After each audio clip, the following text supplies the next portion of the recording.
गीता में अर्जुन को स्वयं भगवान कह रहे हैं कि उस परमेश्वर की शरण में जा, उसके लिए उन संतों के पास जा जो तत्वदर्शी हो। इसी प्रकार हजरत मोहम्मद को उनका अल्लाह कह रहा है कि कोई और पूर्ण परमात्मा है, उसको पाने के लिए उन तत्वदर्शी संत की तलाश कर।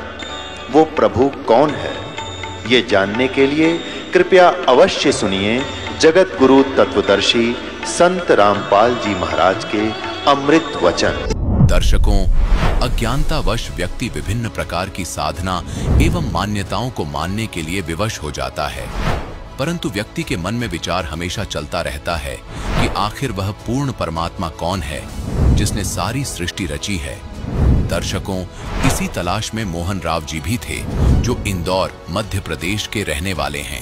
इनका कहना है कि मेरी पूर्ण परमात्मा को पाने की तलाश संत रामपाल जी महाराज की शरण में आने के बाद पूर्ण हुई। आखिर मोहन जी ऐसा क्यों कह रहे हैं? चलिए जानते हैं मोहन जी की अद्भुत कहानी उन्हीं की जुबानी। नमस्कार सर। नमस्कार जी। सर क्या नाम है आपका? मोहन राव। सर कहाँ से आए हैं आप? मैं इंदौर से आया हूँ। सर संत रामपाल जी महाराज से नाम दीक्षा आपने कब ली? मैंने 2012 में ली थी लास्ट में। सर संत रामपाल जी महाराज से नाम दीक्षा लेने से पहले क्या आप कोई भक्ति साधनाएं भी करते थे? हमारा पूरा खानदान ही दुर्गा जी का उपासक है। पीढ़ी दर पीढ़ी से यही भक्ति करते आ रहे हैं। नवरात्रि दोनों रहते थे और खूब भक्तिभाव से पूजा पाठ करते थे। और शंकर भगवान को हम लोग इष्ट देव मानते थे कि सबसे बड़े शंकर भगवान ही है और दुर्गा इनकी पत्नी है और ये दोनों ही पूरे संसार को चला रहे हैं। इसलिए हम लोग खूब पूजा पाठ करते थे इनकी। सर फिर आप संत रामपाल जी महाराज की शरण में कैसे आए? संत रामपाल जी महाराज की शरण में तो हम लोग ऐसे आए सर कि हम लोग भक्ति पूजा पाठ करते करते बहुत दुखी थे। हम इतनी भक्ति करने के बाद भी हमारे घर में दुखों का पार टूटा हुआ था। तो कभी तो हम लोग है ना दरगाह पे जाते थे कि भाई वहाँ से भी समाधान मिल जाए। कभी हम लोग गुरुद्वारा में जाते थे, वहाँ से गुरुवाणी दी थी उन्होंने, वहाँ भी गए। क्योंकि दुख इतना था कि हम दोनों जने बड़े परेशान थे बीमारियों से। मेरे को भी 8 mm की पथरी थी किडनी और गुर्दा के बीच में, और मुंह में छाले 24 घंटे रहते थे। और इतना दवाई खाने से थोड़ा रिलीफ तो मिलता था, मगर दवाई जैसे बंद होती थी वैसे ही फिर वो छाले चालू हो जाते थे और बहुत पीड़ा होती थी। और जब मंजन करता था ना सुबह उठ के और थूकता था तो खून आता था मुंह की तरफ, तो मेरे को ऐसा लगता था कि कैंसर हो गया है अंदर। तो मैं मन ही मन में बड़ा दुखी रहता था। और दिने दिन मेरी मिसेस को भी सांस की तकलीफ होगी और बच्चादानी में गठान होगी। अब हम लोग है ना उसका भी इलाज कराए और मेरा भी कराए, तो हमारी जो सैलरी थी वो तो उसी में चली जाए, हमारा घर का खर्चा भी नहीं चल रहा था। तो उसके बाद में हमने ये सोचा कि अब क्या करें, बड़े दुखी थे। तो ज्ञान गंगा पुस्तक मिली, तो मैं उस पुस्तक को पढ़ी। जैसे जैसे पढ़ता गया वैसे वैसे ज्ञान, इसमें तो 4 वेद, 6 शास्त्र, 18 पुराण, बाइबल, कुरान शरीफ, सबका ज्ञान है। तो मैंने कि ये कैसे हो सकता है। फिर मैंने वेद सब खरीद लाया हूँ। तो सब वेद खरीद के लाने के बाद उससे मिलाया तो झुका तू पाया। तो फिर हमारा हो गया दिमाग खराब कि अब क्या करें। मैंने पत्नी को बोला कि भाई ये सच्चा ज्ञान तो यहाँ पे है और ये हरियाणा में है और अपनी इस स्थिति वहाँ चलने लायक है नहीं, पर यह है कि वहाँ चलेंगे तो इसमें गारंटी तो लिखी है, पर वहाँ चलने के बाद में ही अपन को पता चलेगा कि क्या सही है क्या गलत है। संत तो बहुत है, पूरे संसार में है, मगर ये इसमें गारंटी ले रहे हैं। तो मिसेज से बोला कि भाई अपन टिकट करा लेते हैं। तो मिसेज कभी भी किसी में विश्वास नहीं रखती थी, ना तो देवी देवता में और ना कोई संत महाराजों में। वो भी बड़ी दुखी थी, तो उनने कि चलो ठीक है। उसके परिवार वालों ने भी आना जाना छोड़ दिया था, क्योंकि ये तो जब तक पैसे मांगेंगे इलाज के लिए और कहाँ से देंगे, सब दूरी बना ली थी। तो फिर हम लोग संत रामपाल जी महाराज के आश्रम गए। वहाँ पे हमने दोनों जनों ने ये किया कि पहले यहाँ की पूरी जानकारी लेंगे और उसके बाद में अगर लगेगा तो नाम लेंगे, नहीं तो अपन चुपचाप चलेंगे। तो कि ठीक है। तो हम लोग गए जहाँ नाम दीक्षा देते हैं, वहाँ दोनों ने नाम लिए और दोनों बच्चों चारों ने, और संत रामपाल जी महाराज जी से आशीर्वाद लिए और फिर हम लोग इंदौर आ गए। सर, हमने सुना है कि जो भी श्रद्धालु संत रामपाल जी महाराज से नाम दीक्षा लेते हैं उन्हें बहुत सारे लाभ प्राप्त होते हैं। आप तो पहले से ही दुखी थे, तो क्या संत रामपाल जी महाराज से नाम दीक्षा लेने के बाद आपको भी कुछ लाभ प्राप्त हुए? 1 महीना जब वो नाम जब वहाँ से लेके आए, प्रथम नाम से हमने रात दिन उसको लगन के साथ जपा। उससे किडनी और गुर्दे के बीच में जो 8 mm की पथरी थी, तो वो दर्द कभी भी होने लग जाता था। तो मैं मच्छी की तरह तड़पता था। मैं सांप को कहीं बाहर जाना था और उनको लेके जा रहा था, और आधे घंटे पहले ही मेरे ना दर्द चालू हो गया। अब मैंने मन ही मन में संत रामपाल जी महाराज को याद किया कि मालिक, आप बोलते हैं कि पूर्ण परमात्मा कबीर साहिब जी है, तो परमात्मा स्वरूप आप ही है हमारे लिए। तो पर अगर मैं इनको लेके नहीं जाऊंगा तो इनका दौरा कैंसिल हो जाएगा, इसलिए दया करना। मैं ना गोली, अब गोली भी नहीं मिलेगी तो गोली भी मैं कहाँ से लूँगा, तो परमात्मा आप ही जाने हैं। और ऐसे नीचे उतर के गाड़ी से और मैंने लंबा लेट के दंडवत प्रणाम किया, और 2 मिनट बाद में ही वो मेरा दर्द बिल्कुल ख़त्म हो गया। और मैं वो संत रामपाल जी महाराज की कृपा से उनको फिर मैं दौरे पे लेके गया, और बड़ा खुश होता जा रहा था कि देखो, यहाँ तो दवाई लेने के बाद भी दर्द कम नहीं होता था, और इधर जो नाम लिया संत रामपाल जी महाराज जी का, और इधर जो मेरा है ना, वो दर्द जैसे छूमंतर हो गया है। और मेरे ये मुंह में छाले 24 घंटे रहते थे, बिल्कुल आज 6 साल हो गए मालिक की दया से, एक भी अब छाला नहीं बचा है, और ना मैं कोई दवाई खाता हूँ। और मेरी मिसेस की जो सांस की तकलीफ थी, जो ठंड में वो पलंग से नीचे नहीं उतरती थी, आज बिल्कुल वो भी ठीक हो गई है संत रामपाल जी महाराज जी की दया से। और मेरी पत्नी को 5 किलो की गठान थी बच्चेदानी में, और वो डॉक्टरों ने बताई थी कि बच्चेदानी निकलेगी और इसका खर्चा आएगा 40,000 के समथिंग। तो उस टाइम मेरे पास पैसे नहीं थे, तो मैंने संत रामपाल जी महाराज से प्रार्थना लगाई कि मालिक, अगर ये गठान बिल्कुल जैसे बोलते हैं कि संत के आशीर्वाद से ही पिघल के निकल जाती है, तो अगर ये ठीक हो जाती है मालिक, तो मैं दरबार में आके दंडवत प्रणाम करूँगा। तो उसी दिन रात में वो धीरे धीरे उसका सारा ब्लड था जो निकलता गया। तो वो बोल रही थी कि मेरे को पेन जैसा हो रहा है, तो मैंने अपन तो संत रामपाल जी महाराज के शरण में हैं, तो वहाँ पे अर्जी लगा लेंगे। तो कि ठीक है। ऐसे हम लोग 4 बार गए, 4 बार में वो अपने आप गठान है ना बिल्कुल साफ होगी, और हमें पता नहीं। अब ये बोलती है कि नहीं, मेरे को कुछ ऐसा लगता है कि अंदर कुछ ऐसा लग रहा है मेरे को। तो मैंने कोई बात नहीं है, तो मैंने कि पहले अपन लोग ऐसा करें, संत रामपाल जी महाराज के यहाँ फ़ोन लगा लेते हैं। तो हमने वहाँ फ़ोन लगाया 4 महीने बाद। तो गुरुजी ने बोला वहाँ से संत रामपाल जी महाराज ने कि आप थोड़ा सा ट्रीटमेंट करा लो। तो मैंने कि ठीक है। हम लोग डॉक्टर के पास गए, उनने बोला एक सोनोग्राफी लिख दी। हमने सोनोग्राफी करवाई तो डॉक्टर ने बोला कि कुछ हो भी सकता है, कुछ नहीं भी हो सकता है। और जब उसने जांच की तो कुछ भी नहीं निकला, थोड़ा सा चीचड़ा निकला। उसने लाके दिखा दी कि देखो अंदर कुछ भी नहीं है, चीचड़ा है, बिल्कुल साफ है, घबराने की जरूरत नहीं है। पर ये हुआ कैसे, ये क्योंकि वो डॉक्टर खुद इसका 5 साल से इलाज कर रही थी, तो वो बोल रही थी बच्चादानी तो निकलना ही थी, पर ये हुआ कैसे। पहले तो हम लोग कुछ नहीं बोले। मैंने कि ये डॉक्टर लोग है ना, एकदम से अपन बोलेंगे तो ये डांट देंगे और ये विश्वास नहीं करते हैं। तो फिर उसी ने बोला कि हम लोग अभी 3 महीने पहले ही संत रामपाल जी महाराज जी से नाम दीक्षा लेके आए, हरियाणा में है वो आश्रम। तो वहाँ से आने के बाद में मेरी सांस की तकलीफ भी बिल्कुल ख़त्म हो गई है, और ये बच्चादानी की जो गठान थी ये भी अब मेरे को बिल्कुल साफ सुथरा, मतलब मेरे को कुछ भी नहीं लग रहा है अब। तो डॉक्टर मान गए कि वाकई में बहुत बड़ी शक्ति है वो। सर, क्या आप नशा भी करते थे? हाँ, पहले जब जगत में थे तो नशा भी करते थे और खाते थे भी। तो क्या संत रामपाल जी महाराज से नाम दीक्षा लेने के बाद आपका नशा छूट गया? बिल्कुल। नशा तो क्या, अब तो ना तो छूते हैं ना किसी को देते भी नहीं है। नहीं तो पहले मैं दारू भी पीता था और मांस भी खाता था। सर, संत रामपाल जी महाराज से नाम दीक्षा लेने के बाद आपको बहुत सारे लाभ प्राप्त हुए, तो जो दर्शक आज आपको देख रहे हैं, आप उनके लिए क्या कहना चाहेंगे?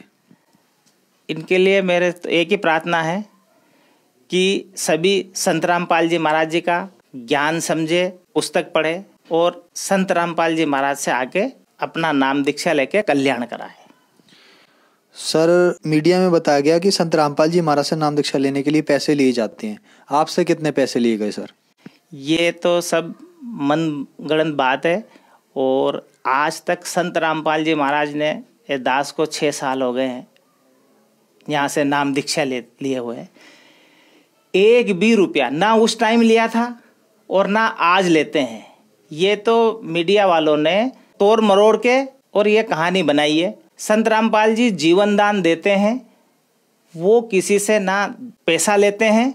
अब ये मीडिया वालों ने कैसे किया है ये मीडिया वाले जाने, मगर संत रामपाल जी महाराज की शरण में अभी भी आप आए, पहले इनका ज्ञान सुने, समझे और नाम दीक्षा ले, अपना पता चल जाएगा, दूध का दूध पानी का पानी हो जाएगा।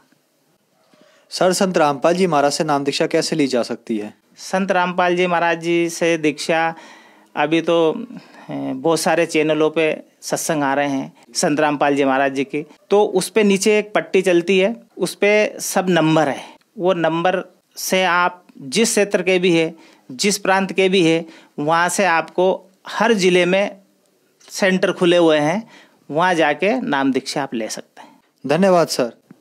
सत साहिब जी। दर्शकों, अभी आपने सुने संत रामपाल जी महाराज से दीक्षा प्राप्त करके सुखी हुए भक्त के अनुभव। अब देखिए जगत गुरु तत्वदर्शी संत रामपाल जी महाराज के मंगल प्रवचन। अपनात्मा संक्षिप्त में सृष्टि रचना सुनाता है ये दास आपको, जो परमेश्वर ने ही आकर बताई है। अभी आपने सुना था कि धर्मदास ये जग बोराना और कोई ना जाने पद निर्वाणा, यही कारण मैं कथा पसारा, सबसे कहिए एक राम न्यारा। और यही ज्ञान जग जीव सुनाओ, सब जीवों का भ्रम नसाओ, भ्रम गए जग वेद पुराना, और आदि राम का किसी ने भेद नहीं जाना। अब मैं तुमसे कहूँ चिताई, तिन देवन की उत्पत्ति बाई, ज्ञानी सुने सो हृदय लगाई, और मूर्ख सुने तो समझ में नहीं आई, गम नहीं पाई। माँ अष्टंगी पिता निरंजन, ये जमदारुण वंशन अंजन, पहले की निरंजन राई, पीछे से माया उपजाई। माया रूप देखती शोभा, देव निरंजन तन मन लोभा। धर्मराय की ने भोग विलासा, माया को रही तबासा, यानी ये प्रेग्नेंट होगी दुर्गा। और 3 पुत्र अष्टंगी जाए, ब्रह्मा विष्णु शिव नाम धराए।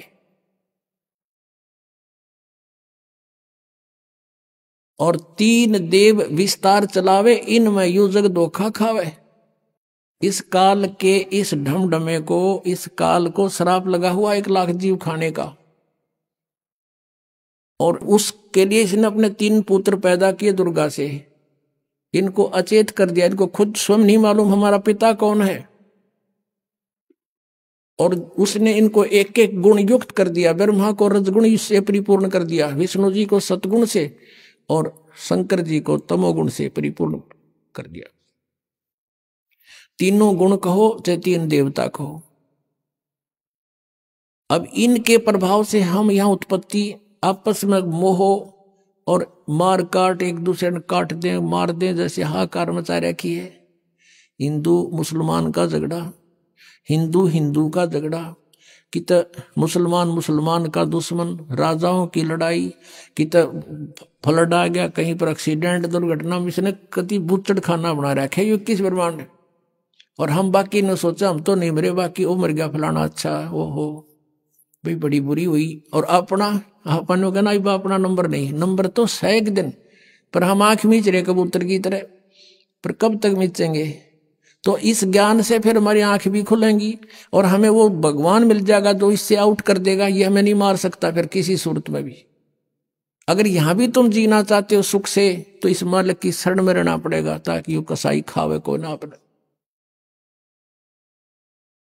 तो वो परमात्मा कबीर देव है, कबीर साहब है, यह हाहाकार मचा रहा है। किसका उद्देश्य ये कि इनको सबको यहाँ दुर्गति करूं, इन ये भगवान की भक्ति ना कर सके, ऐसी स्थिति का शरीर दे दिया हमारे को। इसमें कभी बीपी हाई हो रहा, कभी लो हो गया, कदे जाड़ बढ़वानी, कदे आंख बनवानी, कभी कुछ हो रहा है, कदे कुछ एलर्जी होगी, फलाना हो गया। सारा ब्रान माटी इस जीव की है, और इस पेट के लिए सारा दिन लगे रहो। परमात्मा की तरफ जानना ना जाओ, और यदि कोशिश करें परमात्मा की तरफ तो उल्टा ज्ञान ग्रहण करा दिया सबसे। अब डोए जाओ डले रहना काल के जाल में। तो उस परमेश्वर ने दया करी हमारे ऊपर के मेरे बच्चे दुखी हो गए। सतलोक में रहा करते थे, वहां कोई इनको दुख नहीं था। अपने के लिए अपना ही दुखी होता है। और उसके लिए वो परमात्मा हमारे लिए भटक रहे हैं। हमने वहां गलती की थी। अब 10 मिनट में एक वर्बली आपको सृष्टि रचना सुनाएंगे। पुण्यात्माओं, आप बुद्धिमान हो, अब कोई बालक नहीं, बहुत बुद्धिमान व्यक्ति हो गया है मानव इस कलयुग के अंदर। ये भी देन परमात्मा की है। तो आप जी ने बहुत गहराई से सोचना पड़ेगा इस दास का उद्देश्य क्या है, और परमात्मा सतलोक से चल के इस गंदे लोक में क्यों आया, क्या आवश्यकता थी उनको, क्योंकि वो हमारा पिता है। हमारे साथ यहाँ धोखा करके हमें रोक रखा इस काल ने, और अपने के लिए अपना ही दुखी होया करे। परमात्मा कहते हैं कबीर देव जी कि मैं रोवत हूं सृष्टि को, और ये सृष्टि रोए मोहे। और गरीबदास जी जिसको परमात्मा मिले थे आकर, आदरणीय गरीबदास साहिब जी को, वो कहते हैं जैसे तुलसीदास जी ने रामायण को लाखों वर्ष के बाद एज इट इज लिख दिया लोकोक्तियों के माध्यम से, चौपाइयों के माध्यम से, ऐसे ही आदरणीय गरीबदास साहिब जी की दिव्य दृष्टि खोल दी भगवान ने। सतलोक दिखा गए, सचखंड दिखा गए, छोड़ दिया। उसने परमात्मा की जो महिमा अपनी वाणी में बोली है, क्या बताई है। कबीर साहब कहते हैं मैं रोवत हूं सृष्टि को, और सृष्टि रोए मोहे। और गरीबदास इस वियोग को समझ नहीं सकता कोई, कि मैं तुम्हें खोज रहा हूं कि, और तुम्हें बताना चाहता हूं आई एम गॉड, मैं परमात्मा हूं, मैं तुम्हारा पिता हूं, तुम मेरे बच्चे हो और तुम मुझे खोज रहे हो। लेकिन हमारे इस वियोग को, हमारे इस विछोड़ को कौन मिलावे, कोई नहीं समझ सकता कि तुम कहां से बिछुड़ कर आए थे। आज मैं कह रहा हूं मैं भगवान हूं, तुम भ्रमित कर दिए काल के दूतों ने। भगवान निराकार होता है, वेदों में भगवान निराकार लिखा है, भगवान साकार हो ही नहीं सकता। तुम मुझे खोज रहे हो, मैं तुम्हें ढूंढ रहा हूं, कि मैं बताना चाहता हूं कि मैं परमात्मा हूं। अब ये सृष्टि कैसे रची गई। परमात्मा समर्थ है। सबसे पहले केवल परमात्मा थे, उन्होंने अपनी वचन शक्ति से ये परमात्मा पहले अकेले लोक को स्थापित करके, उसमें उत्पन्न करके, प्रकट करके अकेले लोक में रहते थे। वहां केवल अकेले भगवान ही रहते हैं, वो परमेश्वर की राजधानी है, उसमें दूसरा कोई नहीं जा सकता। उसके बाद अकेले लोक के बाद परमात्मा ने अपने नीचे के 3 लोक और उत्पन्न किए। अगम लोक, उससे नेक्स्ट अलख लोक, और उससे नेक्स्ट चौथे नंबर का सत्यलोक। और नीचे से हम गिनेंगे तो प्रथम सतलोक, दूसरा अलखलोक, और तीसरा अगम, और चौथा वो अकेलोक। जैसे अभी आपने ऋग्वेद मंडल नंबर 9 सूक्त 96 के मंत्र 19 में पढ़ा कि वो तुरियम धाम, वो चौथा धाम है, वो अकेलोक है, समुद्र की तरह है। यानी समुद्र सभी जलों का स्रोत होता है, ऐसे वो परमात्मा का जो अकेलोक है सभी का स्रोत है। वो उसी परमेश्वर ने फिर 4 अन्य रूप धारण किए। एक रूप में वो अगम लोक में आके अगम पुरुष नाम से विराजमान हुए, और अलख लोक में आकर के अलख पुरुष, और सतलोक में आकर के वो सतपुरुष नाम से, यानी उपमात्मक नाम है उस परमात्मा की, उपाधि के नाम है ये। उनका रियल नाम कबीर देव है, वो कबीर साहब। जैसे कुरान में अल्लाह अकबर कहते हैं, अल्लाह कबीर, अल्लाह अकबीर, अकबर, अकबर कहने लगे उसको अकबर, वो कबीर है। कबीरन खबीरन ये कुरान शरीफ में लिखा है, वो कबीर देव यानी उस पूर्ण परमात्मा का नाम है ये। तो सतलोक में परमात्मा ने, अच्छा, 4 लोकों में जहां भगवान अपने अन्य रूप बनाकर रहता है, इनने अपने अपने रूप की शोभा भी इनका अलग अलग बनाई है। जैसे एक सतलोक में परमात्मा के एक रोमकूप का प्रकाश, एक रोमकूप यानी मनुष्य सदृश है परमात्मा, हमारे जैसा ही। गरीबदास साहिब ने कहा कि हमरे ही उनिहार है, हमारा सृजनहार है, हमारा भगवान हमें बनाने वाला हमारे जैसा है। और आपने वेदों में देख लिया राजा के समान और नरवत, ये तो निरे दिखा दूं आपने, मनुष्य के तुल, इन्होंने अड़ंगे कर रखे इन वादों का, लेकिन मूल पाठ के अंदर स्पष्ट है, मनुष्यवत अग्नि, नरवत देव, मनुष्यवत शंभु, मनुष्य जैसे भगवान, मनुष्य जैसा परमात्मा, मनुष्य सदृश है। और पवित्र बाइबल में लिखा है, सृष्टि ग्रंथ में प्रथम अध्याय के 26वीं आयत में, श्लोक में, उसमें लिखा है कि परमात्मा ने कहा अब मनुष्य को उत्पन्न करूंगा और मनुष्य को अपने रूप में बनाऊंगा। परमात्मा ने मनुष्य को अपने स्वरूप के अनुसार उत्पन्न किया। तो भगवान निराकार कैसे हुआ? तो मनुष्य सदृश है। और पूरे इस यानी ईसाई धर्म में किसी से पूछ लो परमात्मा की क्या स्थिति है, वो कहते हैं गॉड इज फॉर्मलेस, परमात्मा निराकार है। अरे पवित्र बाइबल कह रहा है मनुष्य सदृश है, ये निराकार का ढिंढोरा पीट रहे। तो ऐसे ही कोई भी पवित्र धर्म का जो अनुयायी है अपने पवित्र सदग्रंथों से भी वो परिचित नहीं है। जैसे हिंदू और मुसलमानों का झगड़ा किस बात पर था? मुसलमानों ने ये मान लिया कि हम जो साधना कर रहे हैं वो एक देव की कर रहे हैं, एक प्रभु की, एक अल्लाह की। और हिंदू लोग ये बेचारे दुखी हो रहे हैं, ये अन्य देवताओं की पूजा करते हैं, ये नहीं करनी चाहिए, इनका जीवन नष्ट हो रहा। इसलिए उन्होंने सोचा कि हम सही मार्ग पर लगे हुए हैं और हम उस सब पूर्ण परमात्मा की भक्ति कर रहे हैं जिससे मोक्ष संभव है। तो इनको भी कोशिश करें, जबरदस्ती भी अगर इस मार्ग पर लगा दें इनका कल्याण हो जाएगा। इसलिए वो जबरदस्ती मुसलमान बनाने लगे। उन्होंने ये सोच रखा था कि हम पूर्ण परमात्मा की भक्ति कर रहे हैं। अब उनका भी भ्रम था ये।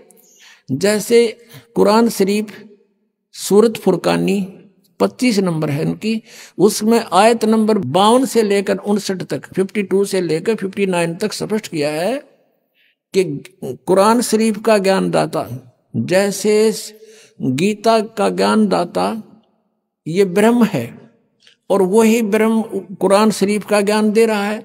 और अपने जैसे गीता का ज्ञान अर्जुन को दिया जा रहा है तो वहां हजरत मोहम्मद को दिया जा रहा है। तो वो कुरान शरीफ का ज्ञानदाता कहता है कि ए पैगंबर, मैं तुझे इस कुरान शरीफ की जो दलील दे रहा हूं इस पर विश्वास रखना, वो अल्लाह कबीर है और ये काफिर उसको नहीं मानेंगे, तू इनकी बातें मत आना, इनके साथ संघर्ष करना, झगड़ा नहीं करना। ये कहेंगे कबीर गॉड नहीं है और तू मेरी बात पर विश्वास रखना, वो कबीर नाम का परमात्मा है। और ये परमात्मा वही है जिसने सब दरियाओं को बनाया, सब पृथ्वी को बनाया, 6 दिन में सृष्टि रची, 7वां दिन तख्त पर जा बैठा। और उस परमात्मा की खबर किसी बाखबर से पूछ देखो। अपने आत्माओं, मुसलमान धर्म के अनुयायी क्या मानते हैं कि कुरान शरीफ का ज्ञान स्वयं हमारे अल्लाह ने दिया है। किसको? हजरत मोहम्मद को दिया है। उसके देने के तरीके चाहे भले ही कुछ भी रहे हो, चाहे वो स्वयं आकाशवाणी से दिया हो, चाहे उसके अंदर वह प्रवेश कर दी हो या किसी फरिश्ते ने दिया हो, वो केवल संदेश वाहक था, फरिश्ता ज्ञान दिया उस भगवान ने। तो वो अल्लाह कह रहा है, जिसको मुसलमान धर्म अपना अल्लाह मानते हैं, कि तू जो मैं ज्ञान दे रहा हूं ये सत्य है। और ये वो परमात्मा है कबीर जिसने 6 दिन में सृष्टि रची, 7वें दिन तख्त पर जा बैठा। और इसकी खबर किसी बाखबर से पूछो। यानी कुरान शरीफ का ज्ञानदाता भी अल्पज्ञ है, वो भी नहीं जानता उस अल्लाह अकबर यानी कबीर परमात्मा के बारे में जिसने 6 दिन में सृष्टि रची, 7वें दिन तख्त पर जा बैठा।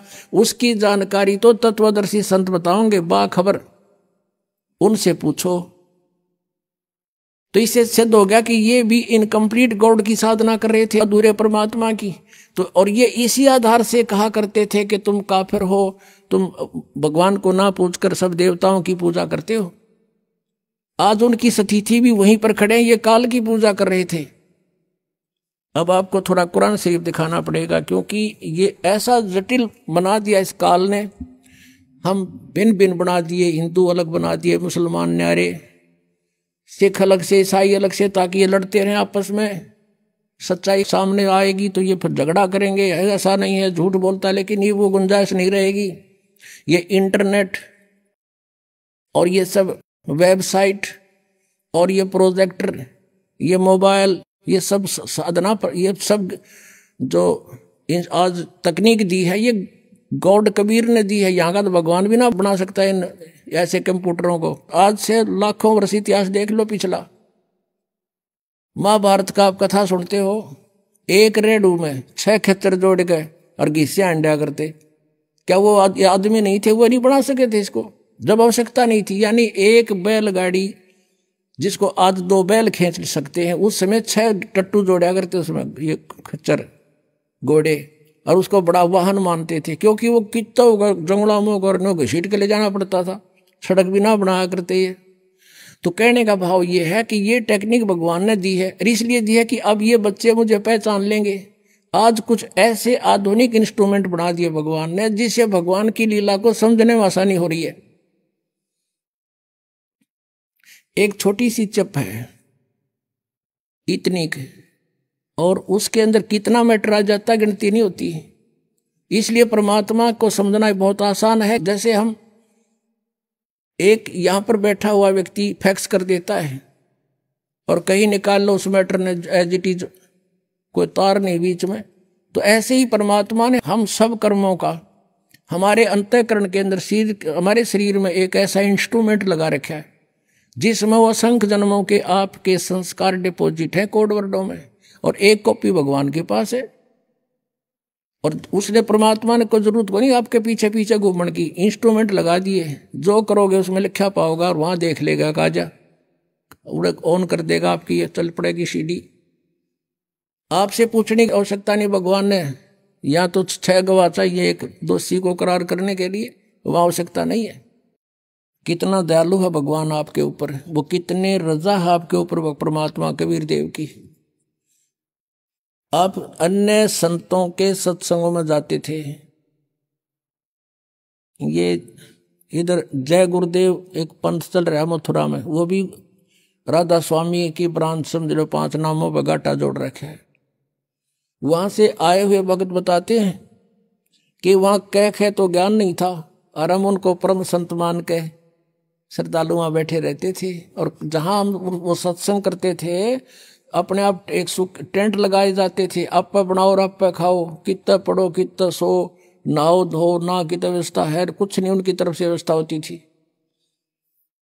अब जाते हैं दूसरे पंथों के पास, संतों के पास, कहते हैं अपना सारा सामान साथ ले जाओ गुजड़ा, और वहां एक पराल का पूड़ा दे दिया करें, 20 रुपये लें जमा करा दो, ये पराल बिछाओ और अपने कम्बल बिछाओ और सो जाओ। और ज्ञान क्या, 1 घंटे 45-50 मिनट एंड बैंड बोल के वो नकली गुरु अपना जा बैठे, श्रद्धालु ने होकर मौज मचा दी, बड़ा अच्छा ज्ञान करा। ज्ञान का उन्हें कह भी ना पता, ज्ञान तो ये है दास का गला सूख लेता है, इस ज्ञान का अंत नहीं आता। और आप पर कितनी मेहर कर रखी, नीचे मैट बिछा रखा भगवान ने, इस दासों की ड्यूटी लगा रखी अपने बच्चों के लिए, तुम कितनी पुण्यात्मा हो। और देकर काची रजाई और छका के देसी घी का माल बैठा दिए, सुनो ये मेरी महिमा, ये हो दयालु परमात्मा। हम खोज रहे थे, हमें ढूंढा नहीं मिल रहा था, ये यहाँ भी इतना सुख देगा तो वहां तो पता नहीं क्या कर देगा। जब दूसरे के लोक में इतना सुख दे रहा परमात्मा ने, दूध की नदी बहा रखी, देसी घी की बहा दी, या कोई भी दूसरी वस्तु प्रयोग नहीं होती, सब देसी घी का सब व्यवस्था बनती है। तो ये सतलोक से आता पुण्यात्मा, यहाँ का नहीं है। वो कहते हैं जब परमात्मा कबीर देव जी आए थे, उनके साथ मजाक कर दिया था, और 18 लाख व्यक्तियों को चिट्ठी लिख दी थी, कबीर जी भंडारा करेंगे। और कबीर जी झोपड़ी में रहा करते, भगवान लीला करते थे कि भगवान बचो मेरे की तरफ, फिर देखना परमात्मा के हाथ। 18 लाख व्यक्ति आगे, श्याम का आटा भी घर पे नहीं था, परमात्मा लीला। वहां तो कबीर रूप में बैठे हैं, एक गरीब व्यक्ति के रूप में, और सतलोक में गए, वहां से 9 लाख बैलों के ऊपर बना बना सारा सामान सतलोक से लेके 1 सेकंड में यहाँ आ गए, गर्मा गर्म, और भंडारा ला दिया। 3 दिन तक 18 लाख व्यक्तियों का भंडारा छिका दिया परमात्मा ने। और चिट्ठी में लिखा था कि कबीर एक असरफी देगा सोने की, एक दोहर देगा कंबल, वो भी साथ दिए थे। यानी उनका मुंह मोड़ने के लिए जो भगवान कबीर जी को नीचा दिखाना चाहते थे। तो पुण्यात्माओं, तब कबीर जी ने कहा था, ये खाकी खंजूसपुर अनका नहीं सुमार। और दूसरा रूप केशव नाम धरका गए थे कि व्यापारी का रूप बना के, गरीब दास केशव के अनका नहीं सुमार। परमात्मा ने कहा, ये तो खाकी खंजूस, ये तो कति कंजूस खोखापुर है, ये खाली इसमें ना कुछ भी, हम तो सतलोक से लेकर आए सारा सामान यहाँ पर। तो पुण्यात्मा आज वही है यहाँ पर। तो ये आज जो की जो व्यवस्था परमात्मा ने कर रखी है, अपनी पुण्यात्माओं को सुख दे रहे हैं, इनकी बुराई छुटवा रहे हैं, इनके आने वाली आपदाओं को समाप्त कर रहे हैं और इनको धनी बना रहे हैं। फिर प्रेरणा करते हैं कि बच्चों दान करो, धर्म तो 10 का नहीं 10 के तीनों लोग, खैर आए तुम्हें खैर है कीजिए आत्म पोख। तो फिर आपको पहले तो देते हैं, फिर कहते करे करावे साइया मन में लहर उठा, दादू सिर दर्जीव के आप बगल हो जा। एक व्यक्ति सब जगह दुखी हो लिया और डॉक्टरों ने बोल दिया ऑपरेशन होगा और 1 लाख रुपए लगेंगे। यह मालिक ने वैसे अपने जिसकी सच्ची श्रद्धा सच्ची लगन पूर्ण विश्वास हो जाता उसको तुरंत आराम दे देते हैं। वो स्वस्थ हो गया, अब वो लाखों रुपये बचे, जान की झंझट था बचूंगा कि ना बचूंगा, वो बचा। फिर प्रेरणा भी करते हैं कि कुछ पुण्य कर बेटा। तो इस तरह वो आज ये सदा व्रत चला रखा भगवान ने, इसमें जिसका भी जो सहयोग है उसको बहुत लाभ हो रहा है। तो अब कहने का भाव ये था कि आप जी को कितनी सुविधा दे करके भगवान कहता है मेरी महिमा सुनो बैठ कर ध्यान से, और कोई अब भी लटके लेगा तो उसको नहीं बख्शेगा भगवान। कहीं अच्छा गरम रजाई मिल गई, हर लटके देते हो, लटके नहीं लेना। सत्संग में आकर परमात्मा की महिमा को बड़ा ध्यान से सुनना चाहिए। कितनी व्यवस्था कर रखी है, किस लिए? इसलिए कि बच्चे भगवान को पहचान सके। अब आपको दिखाता हूं कुरान शरीफ में, कुरान शरीफ का ज्ञानदाता कहता है कि वो कबीर भगवान है जिसने 6 दिन में सृष्टि रची। अब थोड़ा सा पहले पवित्र बाइबल दिखाना पड़ेगा। यह है पवित्र बाइबल, संपूर्ण जीवन अध्ययन बाइबल। ये बाइबल है, ये है इसका जर्नल एडिटर, ये यहाँ से हिंदी पढ़ेंगे। प्रबंधक संपादक डेविड स्टुअर्ट, अंग्रेजी प्रधान संपादक Donald C Stamps MA MDV, संयुक्त संपादक ये सारे इनका ये यहाँ से छपा, ये देख लो, मैसूर USA से छपा है। अब इसमें सबसे पहले सृष्टि वो है, उत्पत्ति है इसमें, और सृष्टि के कति प्रारंभ में प्रथम अध्याय में ही जेनेसिस 1 सृष्टि, जेनेसिस 1, ये 4 पृष्ठ पे उत्पत्ति यहाँ से आरंभ होती है। प्रथम आदि में परमेश्वर ने आकाश और पृथ्वी की सृष्टि की, ये पहला दिन था। इस प्रकार ये पहला दिन हो गया। फिर दूसरा दिन हो गया, प्रकाश प्रकुश बना दिया परमात्मा ने। फिर ये तीसरा सांझ भी भोर हो गया, फिर तीसरा दिन हो गया। जो कुछ भी इसमें फलदार वृक्ष जिनके बीज एक एक जाति के अनुसार बनाए, ये इस प्रकार। अब ये तीसरा दिन हो गया। दिन और रात पर प्रभुता करें और उज्ज्वला दियारा करे, इस प्रकार सांझ हुई, फिर भोर हुआ, ये चौथा दिन हो गया। फिर यहाँ देखें, ये पृष्ठ नंबर 5 पे, वो 4 पे पढ़ा आपने। अब 5 पे क्या है, सांझ हुई भोर हुई, फिर ये 5वां दिन हो गया। 6ठे दिन पे आना हमना। असली बात ये है, फिर परमेश्वर ने कहा मनुष्य को हम अपने स्वरूप के अनुसार अपनी समानता में बनाएं, और वे समुद्र की मछलियों और आकाश के पक्षियों और घरेलू पशुओं और सारी पृथ्वी पर और सब रेंगने वाले जंतुओं पर जो पृथ्वी पर रेंगते हैं अधिकार रखें, यानी उनसे समझदार हों। तब परमेश्वर ने मनुष्य को अपने स्वरूप के अनुसार उत्पन्न किया। अपने ही स्वरूप के अनुसार परमेश्वर ने उसको उत्पन्न किया, और नर और नारी करके उसने मनुष्यों की सृष्टि की। तो परमात्मा किसा होया, मनुष्य जैसा, नर जैसा। अंडरस्टूड हो गया? अब यहां देखिएगा, इस प्रकार 6ठे दिन भोर हुई, सांझ हुआ, इस प्रकार ये 6वां दिन हो गया। अब 7वां दिन, और अब परमेश्वर ने अपना काम जिसे वह करता था 7वें दिन समाप्त किया। अपने किए हुए सारे काम से 7वें दिन विश्राम लिया, यानी 6 दिन में सृष्टि रच ली, 7वां दिन विश्राम किया, बस। अब यहां से इतना ही लेना था। अब पवित्र बाइबल ने स्पष्ट कर दिया कि परमात्मा मनुष्य जैसा है, उसने अपने जैसे रूप में मनुष्य को बना, नर नारी करके उत्पन्न कर दिया। आगे बहुत अच्छा प्रमाण है इसमें कि परमात्मा साकार है, वो सामने खड़ा दिखाई देता है, बात करता है, बाइबल में लिखा है। अब कुरान शरीफ दिखाते हैं आपको, देखिएगा। ये कुरान शरीफ है, पवित्र कुरान शरीफ, और इसके विषय में लिखा है। ये तो इनकी अरबी भाषा है। जालिकल किताबु ला रैब जो जैसला फीही जो, इसका अर्थ इन्होंने किया है कि यह वह इल्हामी किताब है, धार्मिक किताब है जिसमें कोई संदेह की गुंजाइश नहीं, यानी इसमें जो लिखा है वो फाइनल है हमारे लिए, इसमें हमने कोई डाउट नहीं, इसमें कोई गलत नहीं। इसका कहने का भाव ये है। ये कहाँ से बना है? शास्त्रीय अरबी पद्धति पर नागरी लिपि में स अनुवाद सटीपन, इसका अर्थ है स अनुवाद सटीपन, स अनुवाद। रूपांतकार है नंद कुमार अवस्थी, शेरवानी संस्करण। ये कहाँ से छपा है? कुरान शरीफ शेरवानी संस्करण। प्रकाशक हैं लखनऊ किताबघर, मौसम बाग, सीतापुर रोड, लखनऊ, यहाँ से छपा। अब हम इसके सूरत फुरकानी 25 पर आते हैं। ये देखिएगा, ये सूरत कुरान शरीफ है और सूरतुल फुरकानी, इसको सूरत बोलते हैं, सूरतुल फुरकानी यानी सूरत फुरकानी 25। अब इसमें यहां से देखेंगे, ये देखिएगा, ये 52 नंबर आयत है। 51 यहां समाप्त होती है, ये 52 शुरू होती है। फला तुतियल काफिरन व जाहिदहुम बिही जिहादन कबीरन, ये स्पष्ट लिखा कबीरन। इसको ये कुरान शरीफ कहो चाहे मजीद कहो, अब दिखाएंगे आपको। अब इसका हिंदी अनुवाद यहाँ किया इन्होंने।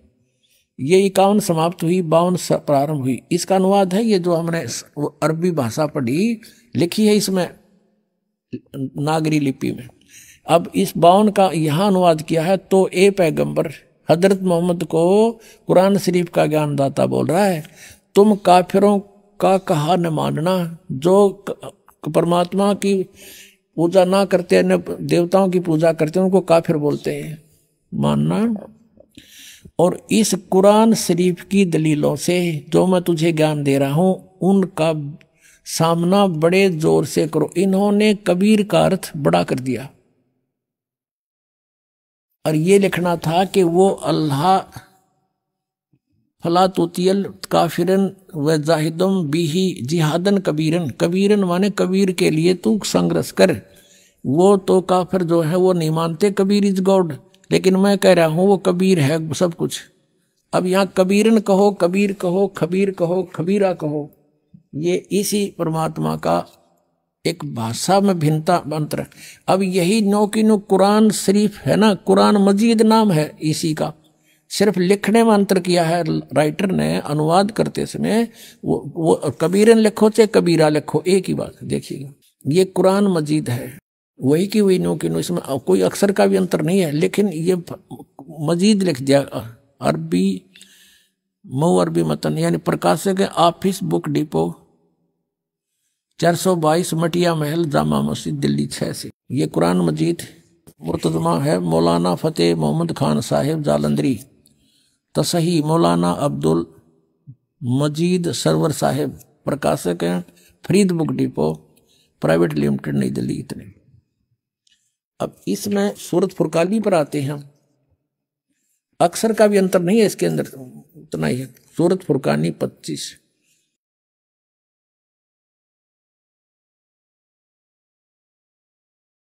अब यहां आते हैं नीचे, एज इट इज, इसमें अंतर माड़ा सा भी है। 51 है, ये 52 शुरू होती है। फला तुतियल काफिरन ने व जिहादुम बिही जिहादन कबीरा, कबीरा कहो, कबीरन कहो, कबीर कहो, खबीरा कहो। ये सिर्फ इसमें कबीरा लिखा, उसमें कबीरन लिखा है। अब इसको कबीर कहो, एक ही बात है, इससे तो इतना लेना। अब हमने ये जो पढ़ा है ये कुरान मजीद देखा था, अब कुरान शरीफ को फिर लेते हैं, इसका अनुवाद इससे देखेंगे। अब देखो कुरान शरीफ फिर लेते हैं, वो मजीद थी, ये कुरान शरीफ है और इसके अनुवादक प्रकाशक पहले हमने दिखा दिए हैं। ये सारा लखनऊ किताबघर से ये प्रकाशित है, मौसम बाग सीतापुर रोड लखनऊ से।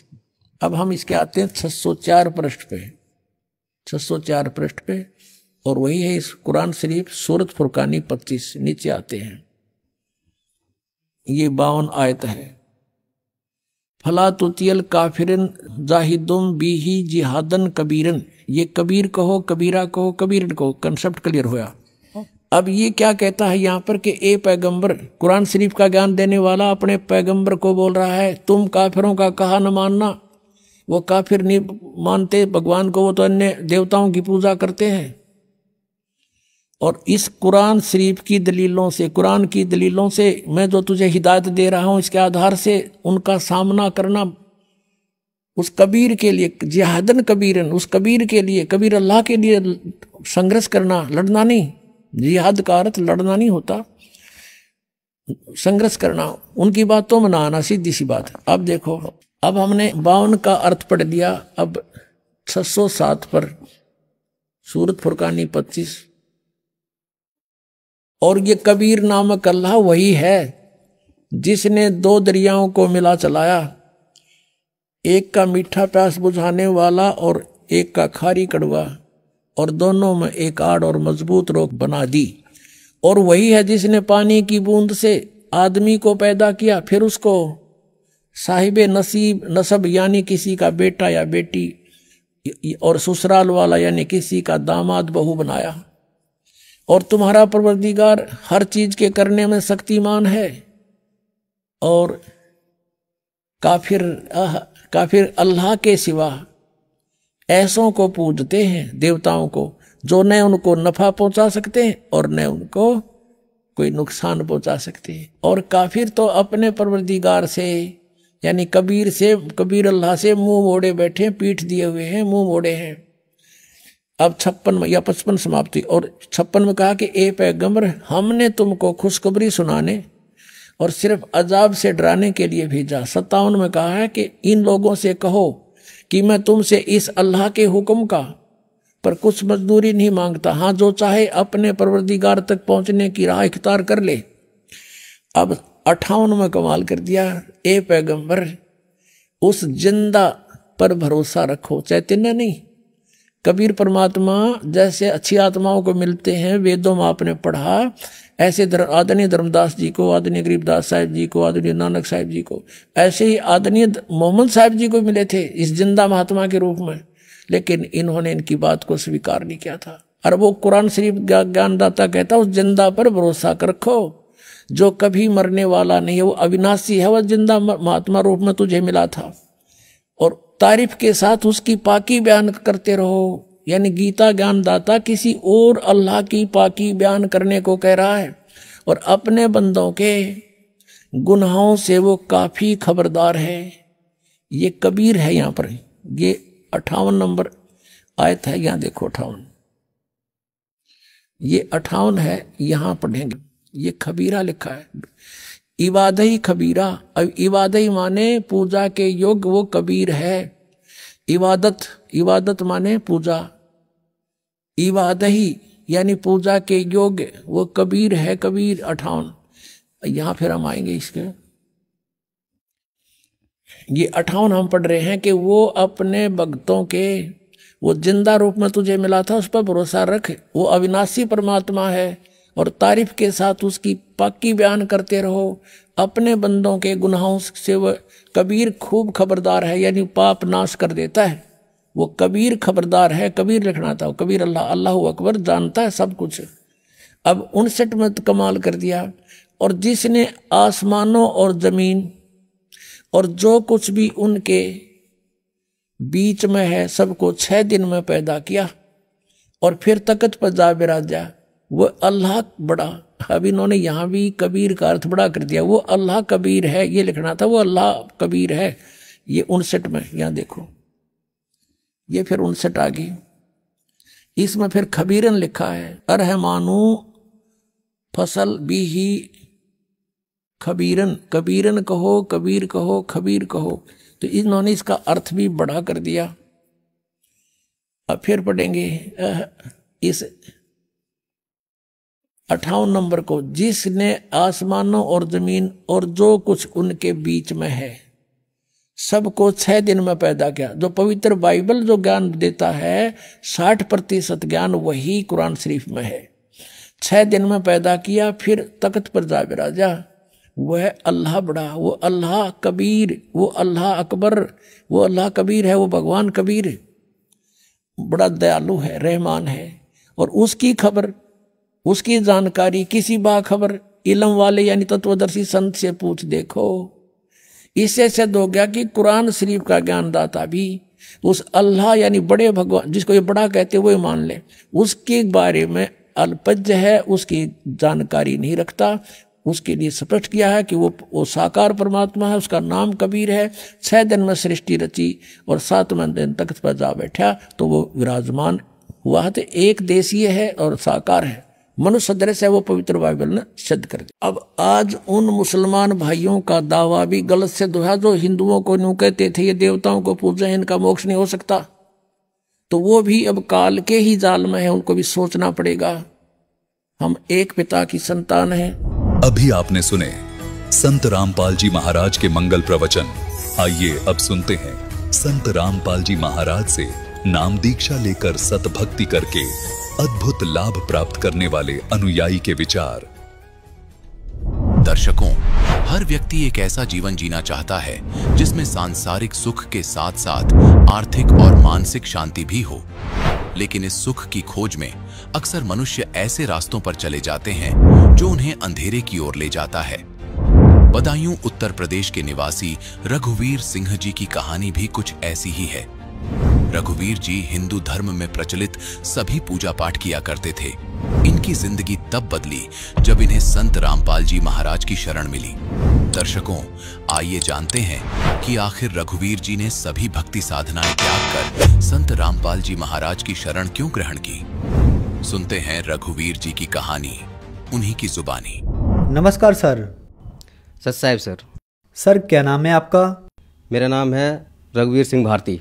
रघुवीर जी आप कहाँ से हैं? जनपद बदायूं उत्तर प्रदेश से। रघुवीर जी संत रामपाल जी महाराज से नाम दीक्षा आपने कब ली? सर मैंने संत रामपाल जी महाराज जी से नाम दीक्षा 7 अगस्त सन 2014 में ली थी। संत रामपाल जी महाराज से नाम दीक्षा लेने से पहले क्या आप कुछ भक्ति साधना भी करते थे? सर संत रामपाल जी महाराज जी के शरण में आने से पहले मैं शुरू से ही मतलब धार्मिक प्रवृत्ति का रहा हूँ और पूजा पाठ में विशेष मेरी रुचि रही है, लेकिन मेरे लिए सही ज्ञान नहीं था। जो जैसा मुझसे कह देता था मैं उसी की पूजा करने लगता था। कोई मुझसे कहता था कि शंकर जी की पूजा करो कि ये सबसे बड़े देवता हैं, उनकी पूजा करने लगा। कोई कहता कि हनुमान जी की करो तो उनकी पूजा करने लगा। जो जैसा कह देता था मैं सबकी पूजा करने लगता था, लेकिन मेरे लिए किसी तरह का कोई भी मुझे शांति नहीं मिली और ना ही मेरे लिए कोई लाभ मिला।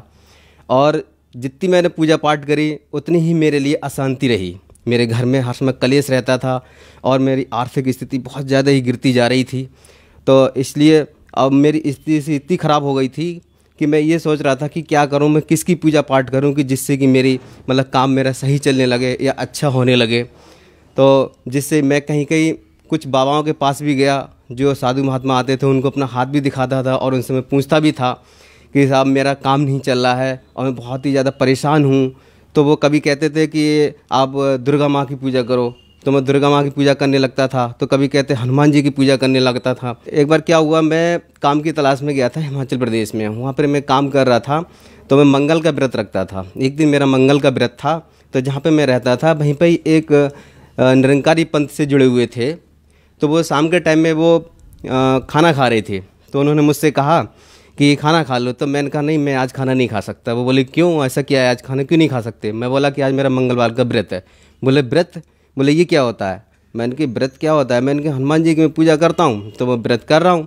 बोले इससे आपको क्या लाभ मिल रहा है? अब मैंने लाभ क्या मिल रहा है, मैंने जिस दिन मैं इनका व्रत करता हूँ उस दिन मेरा मन शांत तो नहीं रहता, लेकिन मुझे पता नहीं, मुझे गुस्सा सी हमेशा रहती है, मुझ पर सवार रहती है। तो क्या आपने कोई गुरु बनाया? मैंने कहा गुरु बनाने की हमें क्या ज़रूरत है, हम कोई गलत काम नहीं करते, कोई चोरी नहीं, डकैती नहीं, कोई बेईमानी नहीं, कोई गलत काम नहीं करते, हमें क्या करना गुरु बनाने की? तो बोले कि नहीं, अपने जीवन में कल्याण के लिए गुरु तो बनाना बहुत ज़रूरी है। तो हमने फिर बताओ किन को गुरु बनाएं, कौन है ऐसा? बोले हमारे वहाँ हर संडे के लिए वहाँ पर सत्संग होता था निरंकारी बाबा का, तो वो लोग वहाँ जाते थे। तो उन्होंने हमसे कहा कि बोले आप भी चलना हमारे साथ। हम कहे चलो ठीक है, हम चलते हैं। जब वो उनका सत्संग था वो हमें साथ में लेके गए, तो हम उन्हीं को ही हम अपने मन में उन्हीं के प्रति आस्था रखने लगे थे, निरंकारी बाबा के। सर संत रामपाल जी महाराज से नाम दीक्षा लेने के बाद क्या आपको कुछ लाभ भी प्राप्त हुए? एक हमारे पास में एक भगत रहते हैं संतोष दास, तो वो हमारे यहाँ अखबार डालने आते थे। तब वो हमारे यहाँ आते थे तो थोड़ी देर हमारे यहाँ बैठते भी थे। तो जब हम संत उनके निरंकारी बाबा के सत्संग में जा रहे थे, उससे पहले वो हमारे घर पे पहुंच गए। ये मालिक की ही कृपा रही थी। तो उन्होंने मेरे लिए संत रामपाल जी महाराज जी का ना तो मैंने कभी नाम सुना था और ना ही मैं जानता था। मैं सिर्फ कबीर साहब के लिए एक संत के रूप में जानता था। तो उन्होंने मुझे बताया कि बोले वहाँ जाने से कोई लाभ नहीं है, वो तो एक निराकार को उसको मानते हैं, लेकिन परमात्मा साकार है, सहशरीर है, उसका नाम कबीर है। बोले सारे सदग्रंथों में इसका प्रमाण है। और संत रामपाल जी महाराज ही ऐसे हैं जो इस लोक में जो पूर्ण संत हैं, जो पूर्ण ब्रह्म परमात्मा की जो भक्ति बताते हैं। आप उनसे नाम दीक्षा लीजिए, तभी आपके जो भी कष्ट हैं वो आपके दूर होंगे। फिर वहाँ पे मेरा थोड़ा मन वहाँ पर बदल गया, मैं फिर वहाँ उस सत्संग में नहीं गया। फिर मैंने उनसे कहा कि ठीक है, बोले आप कब जाओगे वहाँ संत रामपाल जी महाराज जी के आश्रम में, मुझे भी लेके चलो, मैं भी नाम दीक्षा लूँगा। जब हम नाम दीक्षा लेने गए आश्रम में, बरवाला आश्रम में लेने गए थे, तो वहाँ जाके जब हम पहुँचे तो उसमें हमारे शरीर में इतना बड़ा कष्ट था, मेरे लिए पाइल्स था, मैं बैठा भी नहीं जा रहा, इतना दर्द हो रहा था, मेरे पैर में भी जख्म थी, बहुत दर्द हो रहा था। वहाँ जब पहुँचा, संत रामपाल जी महाराज जी से उपदेश लिया। सर, संत रामपाल जी महाराज से नाम दीक्षा लेने के बाद क्या आपको लाभ भी प्राप्त हुए? तो जब संत रामपाल जी महाराज जी से मैंने नाम उपदेश लेने के बाद जो आशीर्वाद लेने गया था, जो मेरे शरीर में जो कष्ट था, जैसे ही संत रामपाल जी महाराज जी ने मेरे सर पे हाथ रखा आशीर्वाद देने के लिए, वैसे ही मेरे शरीर में एकदम से करंट सा लगा और जितना भी मेरे रोंगटे थे वो सारे खड़े हो गए।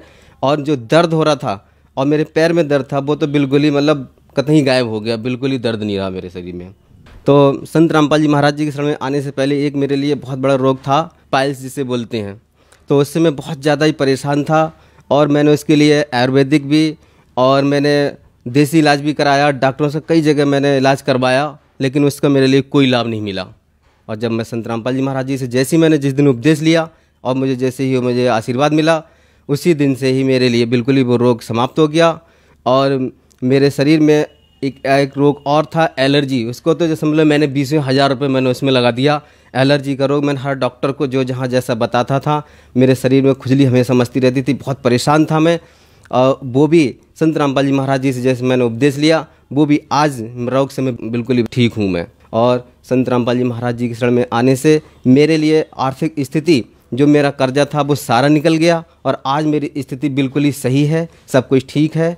और मेरा एक बेटा था, उसके लिए 3 साल का, अब तो इस समय 3 साल का है, उसमें उसके लिए जो मानसिक दौड़े उसको पड़ते थे, वो उसकी सांस रुक जाती थी, उसके शरीर में सांस नहीं रहती थी। तो उसके लिए मैंने कई जगह उस पर रुपया लगा दिया और मैंने उसका इलाज भी कराया, उसका कोई फ़ायदा नहीं मिला।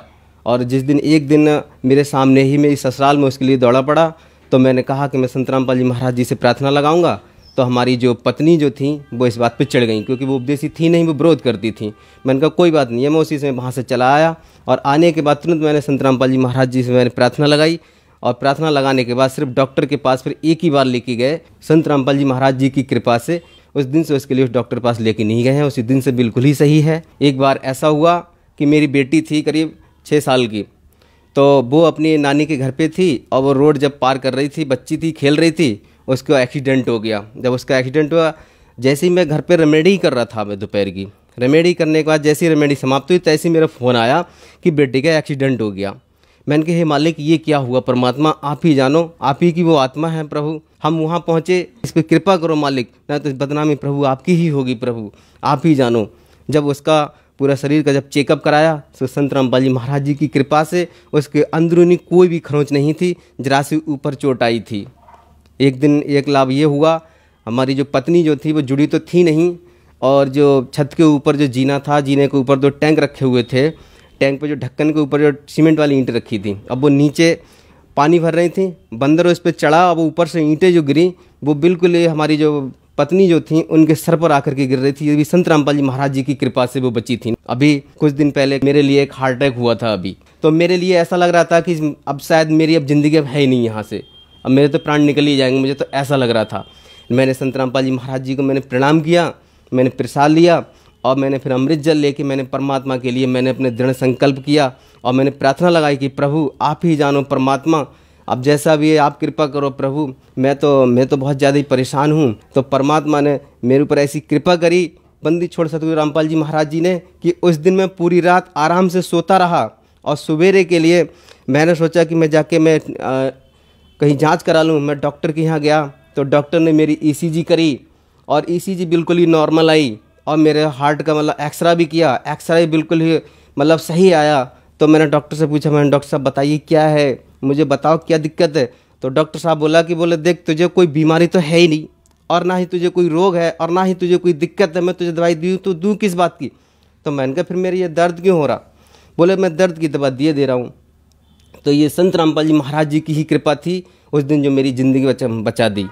और संत रामपाल जी महाराज जी की कृपा से मेरे लिए आज बहुत ही लाभ मिल रहे हैं।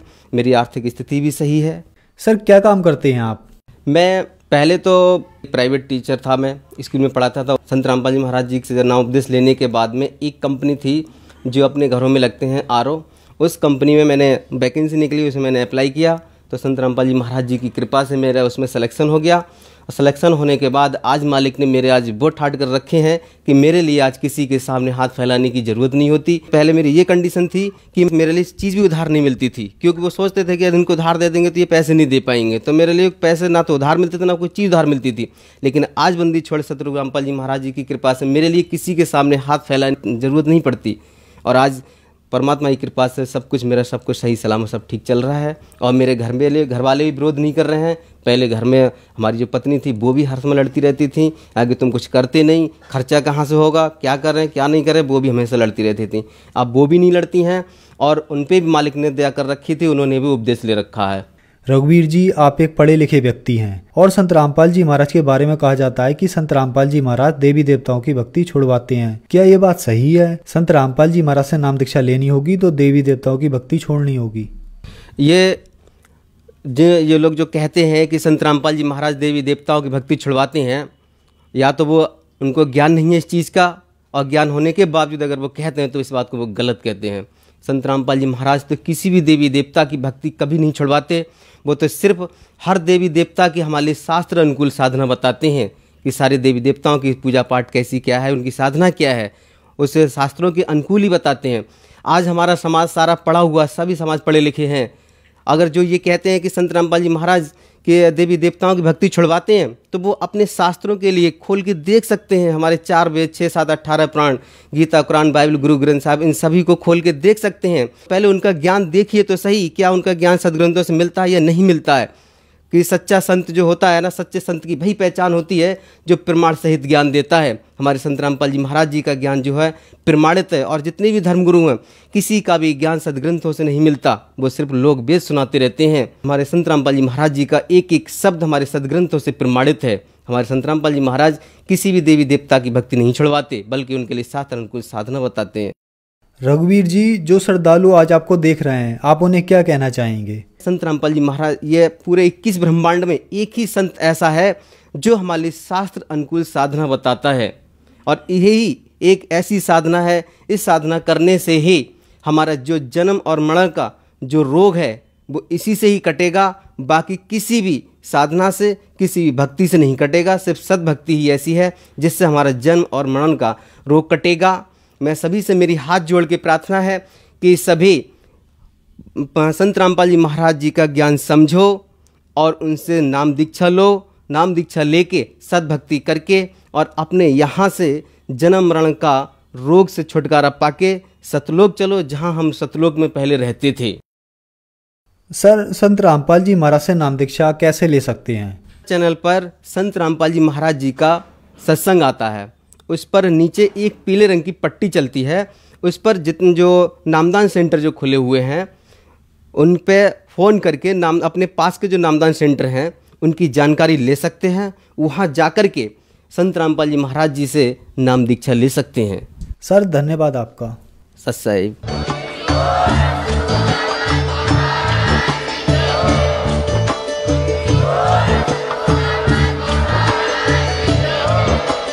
आप सुन रहे थे जगत गुरु तत्वदर्शी संत रामपाल जी महाराज जी के मंगल प्रवचन। अधिक जानकारी के लिए विजिट कीजिए हमारी वेबसाइट www.jagatgururampalji.org। संत रामपाल जी महाराज जी के शुभ आशीर्वाद से पूरे विश्व भर में 500 से भी ज्यादा नाम दीक्षा केंद्र हैं, जिन पर संत रामपाल जी महाराज जी द्वारा ऑनलाइन निःशुल्क नाम दीक्षा दी जा रही है। अपने नजदीकी नाम दीक्षा केंद्र का पता करने के लिए संपर्क करें 8222880541।